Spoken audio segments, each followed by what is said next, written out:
Hello and welcome to another Ask a Maker Educator discussion. Ask a Maker Educator is a live online series here at Maker Ed designed to allow you out there in the Twitter and YouTube world to share your insights and expertise and questions you have for amazing Maker Educators like the one we have today. One of my favorite museum educators is with us, so I'm super excited.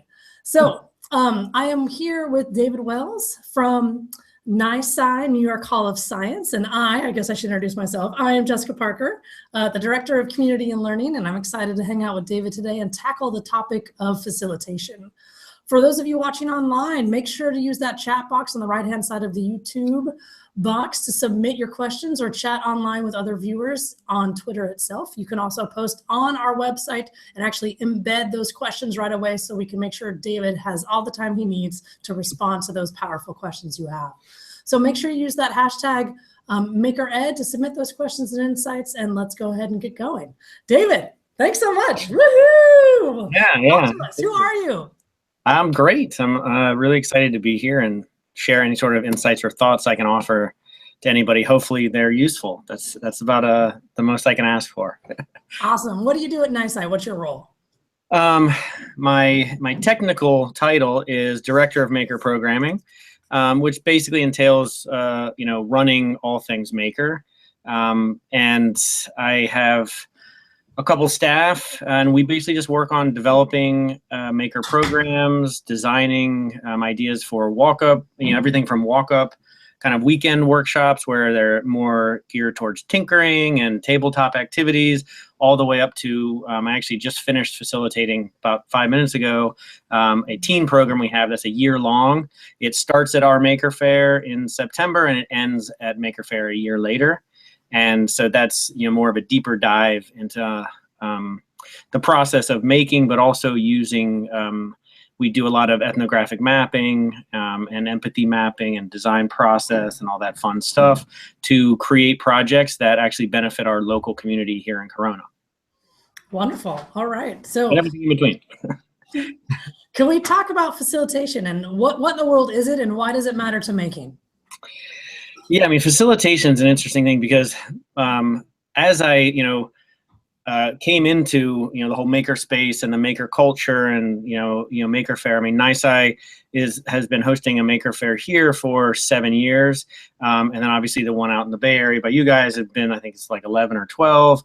And really, I started my facilitation journey, before I was, in this trying to figure out my way and what, my philosophy was, et cetera.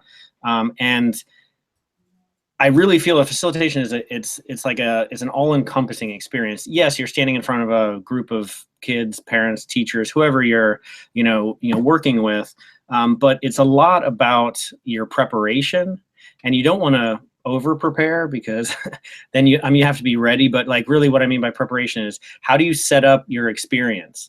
How do you create the flow of the room? Where are your materials in accordance with where they'll be working? Should they be together? Should they be separate? And a lot of this is trial and error. And it, I have to say, somewhat embarrassingly so, when I first started doing this, I might spend 2 hours on where I'm putting my tables in my room. Luckily, it's gotten a little bit more streamlined since then, but just trying to build that skill of, where are these tables going to be that's going to best, help the flow of this, workshop and help support the objectives of what we hope to give the experience for the for our visitors and people in our program. And then there's obviously when you're in front of people, which I kind of liken to a basically like an improv comedy routine, except maybe not quite as many laughs, but it's more about that, really reacting to what's happening in front of you. I borrowed this from my graduate program, but it's like you can always write the first question, but you can't write the second question. So you can present, here we go, this is what we're doing. But once they start reacting, the people in your program or your workshop, you really need to be accommodating and supporting what their kind of ideas and thoughts are, So that's something that's really important. So it kind of runs the gamut. Gotcha. So not only should we think about kind of the overall agenda and who our participants are, but also you're saying think about the design of the room, the flow, and also think about those materials. Be really thoughtful about those materials. And so if that's the case, then are there any key aspects around facilitation that you could share? Like, what are some things I have to do as a facilitator in addition to thinking through the space and the materials? Yeah, I would say kind of, if I had to simplify what my objective as a facilitator is throughout, all of my programming, I would say, how do I make myself obsolete? And not in a bad way, but more like, how do I set this scenario up that they don't need me? And that way, everything I can do could be from observation to help supporting people, to help working, other aspects of it out. So depending on that objective. And I think one of the hardest things as a program designer / facilitator is to really keep your eye on that vision or the idea. What is my objective? Because especially when you're improvising and your stuff, objectives could get skewed really quickly.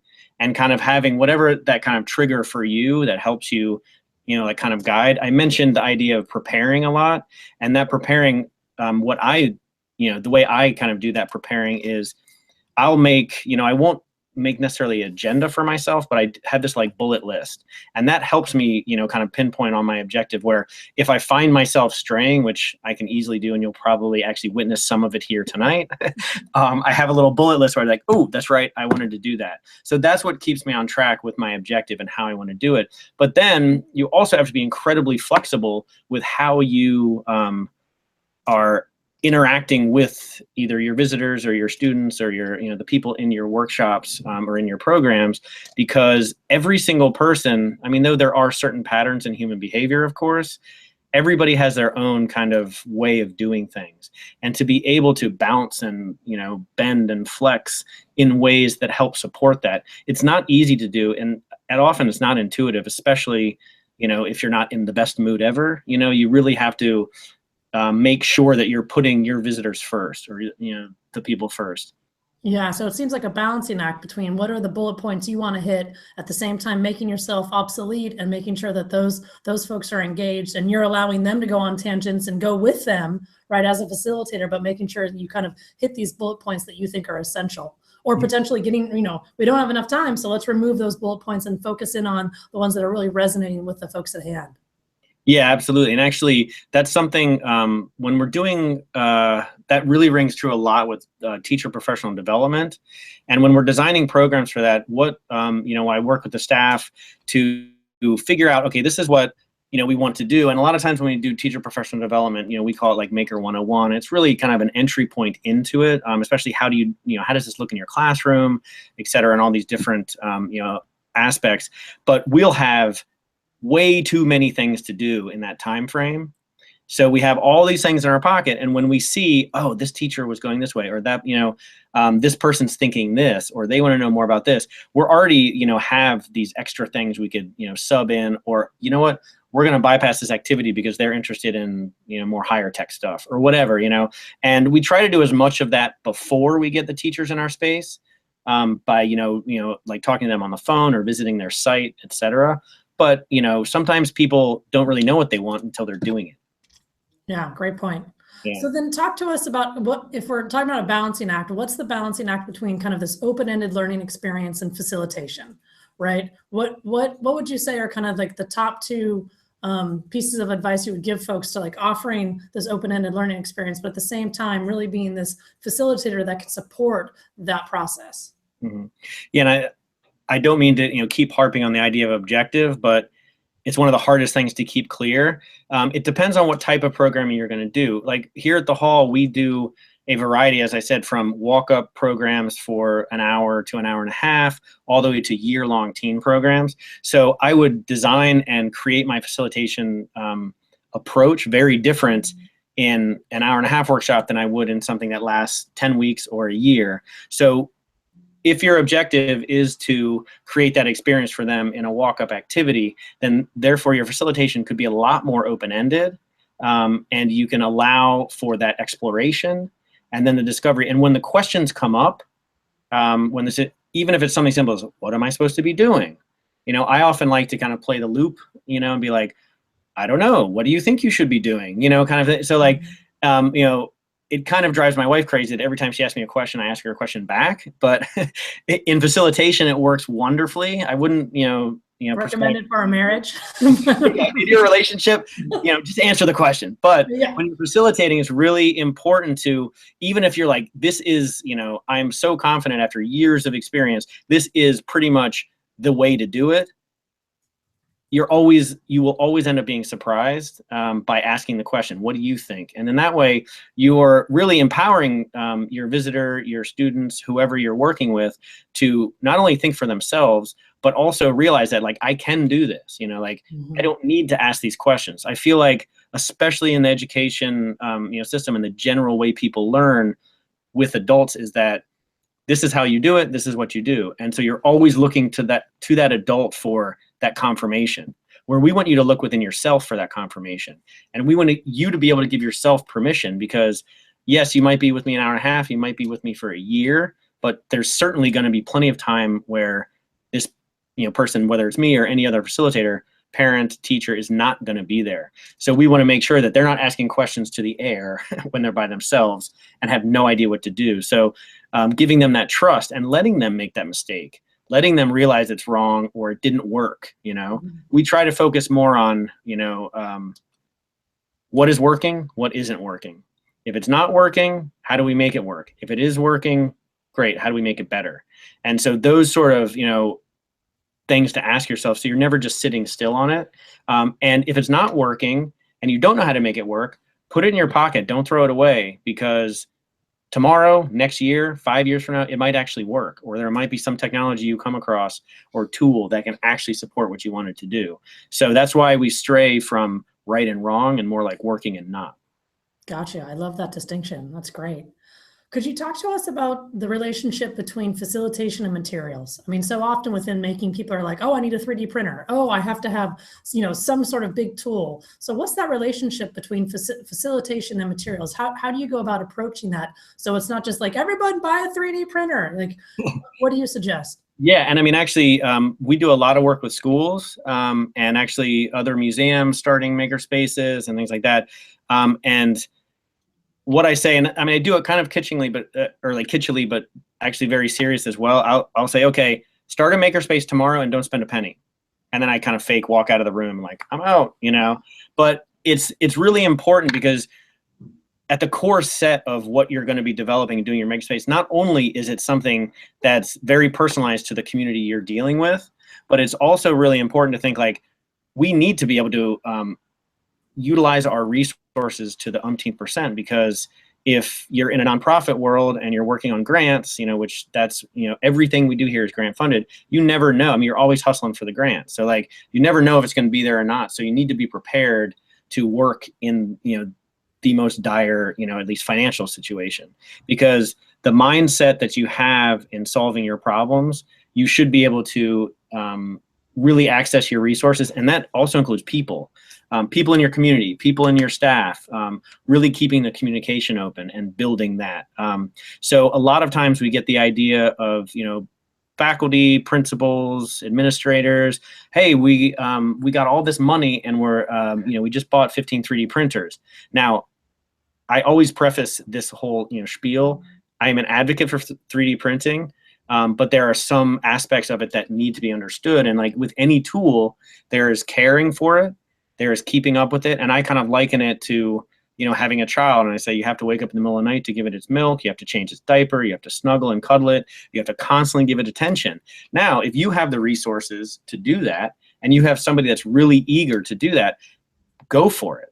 You know, because the best way to figure out what the challenges are going to be are to go through the process. Like, I can tell you the challenges we've had with 3D printers and the successes, but until you do it, you know, you're not really going to understand them. So we try to give them as much support, you know, meaning teachers and administrators, that yes, these are great tools, and quite frankly, they're going to change the whole, you know, face of how we do things, probably sooner than we think. But it's still really important to understand that, you know, things, you know, need upkeep, and you don't just buy something and all your, you know, like answers are or your questions are answered. Well, and I love the idea of starting with a budget of zero, right? Not having that be the focus, but having it be what kind of materials do you already have? What kind of materials do you want them to actually play, make, and tinker with? And then who else around you in your neighborhood, in your community, in your school, in your library might be able to assist you as well? So thinking in terms of the people and the purpose rather than just the parts and the pieces. Yeah, and if I could do a little, like personal plugging here on that manner, we have these a set of 3 zines. This one's we put out is called "We Are All Makers," and one of the ways, because the first one here is more pedagogically and questions to ask yourself on what to do, and these are free for download on our website.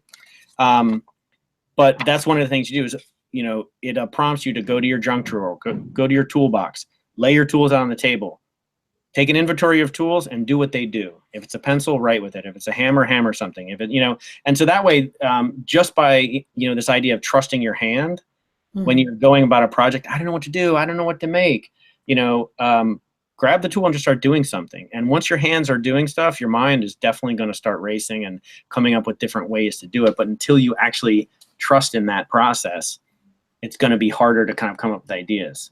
Awesome. So say I'm working with youth and their hands are moving. What then do I do as a facilitator? How do I then further their excitement, their fun, their passion? What do you suggest in terms of once the hands are moving, how can you support that as a facilitator and not come in and kind of hinder or take over or try to control?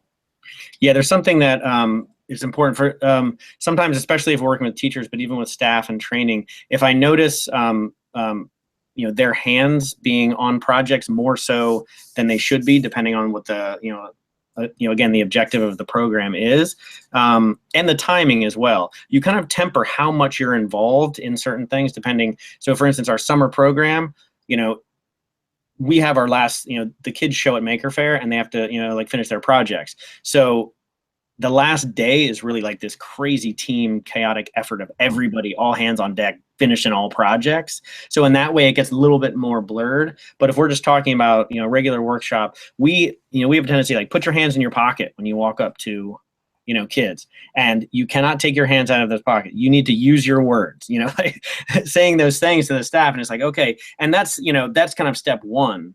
Right. And then if you are putting your hands into the project, because I'm not saying, don't ever help anyone, but you want to make sure you're doing it thoughtfully and you're doing it responsibly where you're not taking over the project. Because a really, I don't even know how to say it, but like a very not good thing to do is to undermine a kid's confidence by giving them that body language that they can't do it. By taking someone's project, you're saying, you can't do this, I'm going to do it for you. And if you wanted to do, and actually we do this with teachers sometimes, is if you take the project, look at the kid's face and see where their eyes are. I would, I can't guarantee it, but I could say very close to 100% of the time, their eyes are going to be somewhere else in the room. They're not going to be on the project. And every word you say, because everybody's done it, and I've done it a million times, and you're talking about it. And the kid's not listening to a word you say, because they're like, oh, well, I can't do this, so why am I even bothering? So it's really important to support that with positive effort. And even if it becomes kind of like either a mistake or this just didn't work out at all, then you swoop in and you kind of say like, okay, well, why didn't it work? Mm-hmm. And then you're back to the original idea of like, it's working, it's not. How can we make it work? So it doesn't matter. This is all part of the process. And often kids, people in general, don't necessarily need the answer. They need that, sounding wall. They need a, backboard to talk to. And, really you can just echo what they say with questions, and then they start their conversation and you're kind of just facilitating that. That's how where, in some of, the team programming we do, kids are using software and tools that I've never used. And they're asking me, what am I supposed to do here? But when you're asking questions, they're actually working out the problem. And that's where, you can actually help someone find a solution to their problem without really even knowing what that tool is good or, what uses it could be good for. So that's where it's really important to let the learner lead the way. Mm-hmm. Great point. We do have a question from the community out there, so let me read it to you. Yeah, woohoo! Keep them coming. With middle school students, how do you create challenges or opportunities with enough structure to facilitate and help, but enough freedom to innovate and be creative. Create challenges and opportunities with enough structure to facilitate and help, but enough freedom and innovation for them to be creative. Right. And that's something you can say when you're designing a program or a learning experience. It's really important to make it as malleable as possible. So right off the bat, if you want, there are times where scaffolding or giving more structure to program is really beneficial to your objective. And there are times where it's not. And making that distinction going into it is important. But also being flexible that even if you think your objective is to be a little bit more open, and you see someone that really struggles with that creativity. And, I find the older people get, the more the word creativity is just almost like this daunting task. So what we do is it's really individual.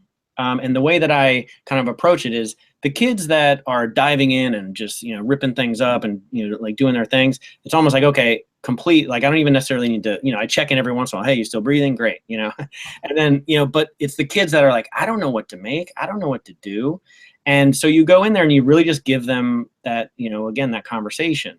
And when you're designing that program, if you want it to be open-ended, make sure you're sticking to that open-endedness for how you want them to either explore the materials. Because I think the real huge benefit of open-ended programming, aside from just the idea that people get to explore on their own, is the materiality. And when people approach materials, if you let them create their own idea, constructivist, like concepts of what does this material do? What does it mean? Before they even know what this material does and what this material means, then that way they're forming their own idea, and it might support what it's really for, or it might completely counter it, but that's not the point. The point is that they're actually defining that for themselves. And again, that goes into this like, empowerment of I can do this. So allowing, if you see kids struggling, and that's why I was trying to make the distinction between every kid needs its own kind of pathway.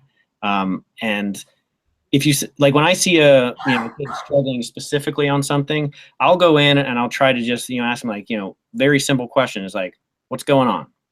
What are you up to? Kind of thing. And when you approach it that way, it's a little more conversational. It's not like what's going wrong or oh, do you need help? Because I think there's nothing against do you need help, but I find that it's not a question that people respond to that well in this situation because they're frustrated. So then what I often will do with adding a little bit more of that scaffold for the kids that need it or for the creativity, it's like, I might say something to the effect of, well, if this was my project, I would think about this. What do you think about that? So you're still giving them a question, but you're giving them a little, like I call a nugget of information. So you see them getting over that hump. And there's this point here where, they're teetering, and it's like, if I keep going this way, I'm smashing this thing against the wall. If I go this way, I'm gonna swim through this. And if you see them teetering this way, then you know that you need to give them a little bit more information or a little bit more structure. And then that way you're giving them that little bit of a push to teeter them this way. So you're not doing it for them, but you're giving them the support they need. And I think that's not easy. And it's something that takes a lot of practice. And sometimes you might find yourself, I've done it a million times, kind of like explaining way too much, and it's completely unnecessary. Trust your kids. Yeah, definitely. Could you expand then, because you mentioned this earlier, on kind of the prep? And so if you're working with adults, what are some of the ways that you actually prep ahead of time to get to know more about them, maybe how they're feeling about making, how they're feeling about tinkering, and so that way you can better prepare, because coming in they might need X, Y, and Z because they're A, B, and C. Yeah. Can you talk more about that? Yeah, like if we're working with an organization, school, after-school program, museum, whatever it is, we always start out our process with going to their site and just chatting with them. So it's really, more, hey, so what are you guys thinking about making? What is making to you? How do you, perceive this?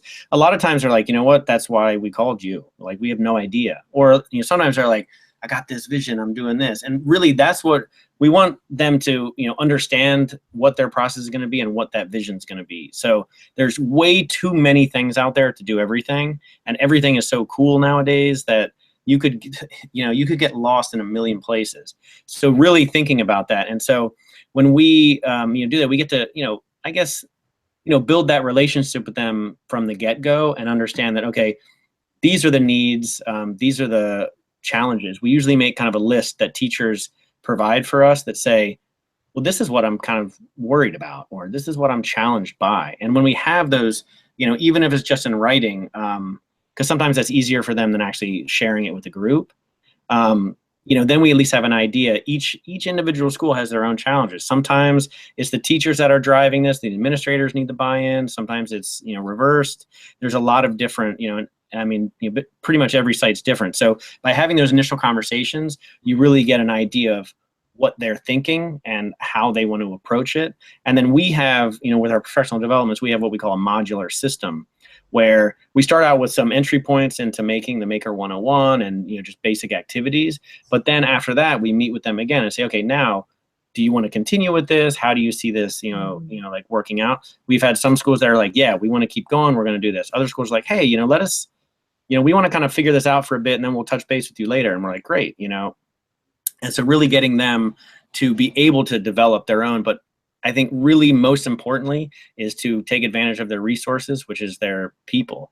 It's so important. And I've had, I'll actually give you a specific example of a professional development we had. I find occasionally gym teachers tend to have a really hard time making this connection between what does this matter to me? Mm-hmm. And at this one point I was, talking, to one teacher because I saw her kind of not vibing in a positive way. So I'm like, hey, what's going on? And, kind of doing the thing, just trying to get, I guess, build a little more of that trust, but also give her a little bit more of that, like exploration mentality. And so she's like, well, this has nothing to do with gym. And this, we were actually making automata. And so I'm like, okay, can we think of, ways like, what's this project about? It's about movement, or it's about ideas. Could you attach movement to anything that you do in gym? And she's just like, no. And I'm like, okay, so you don't do movement, Jim? Yeah, and like, so at this point, you have to kind of keep building this in. It's like, okay, well, you know what? I want you to, like, think about it a little bit more. We're going to go back at the end of the reflection. I would like to talk about this. So at the end of the day, which is, so important about facilitation, is if you don't have a reflection piece at the end of an activity, 30 to 60% of that activity will never exist again in a thought. So it's like really important. And I made those statistics up. I didn't do any research on that exactly. So don't quote me on that. But the idea that if you don't touch base on why did I learn this? How did I do it? What am I going to apply it to next? How is it going? That's something that's really important. But so in the reflection at the end of the day, because especially when you're working with schools or organizations that have a big group of staff that need to have this buy-in, so I presented her challenge to the group, and I said, okay, I was talking to so-and-so earlier, and they were saying that they were struggling with finding this connection. Can anyone here think about ways that gym class could be connected to this? Because when I'm not there, I can't define it for you. Your resources, meaning your staff, are the ones that, so feel comfortable going to them and asking them, like, this is, say it's stupid. It's fine. Like, whatever you're feeling about it, get it out, have your, like, other staff. And then that builds that kind of micro community within your school to actually build, those relationships, which I think, unfortunately, isn't because of the, teachers having to do everything and anything under the sun. They don't have time to sit down and actually discuss things with other people often, and that's a sweeping generalization. I don't want anyone to, seem like I'm defining what they do at their space, but I found that a lot in schools, that they're siloed. Yeah, great point. So we have another question from the community because we're almost out of time. So I hope you're ready to tackle this one. You have one thing, maybe two things if you want, one or two things that you're going to bring with you anywhere to teach. What would it be, or facilitate? One or two things that you bring with you, and if you have more, that's fine, but I wanted to narrow it down. You bring with you to facilitate anything. Yeah, because it really depends on what I'm trying to do, again, with that objective thing. But I would say a notebook and music. Because if nothing else, you can put on the music and have a dance party. No, like I guess because if I were to think about tools and materials, I'd have to think about specifically, what it is. So I want to think of the most versatile, aspects.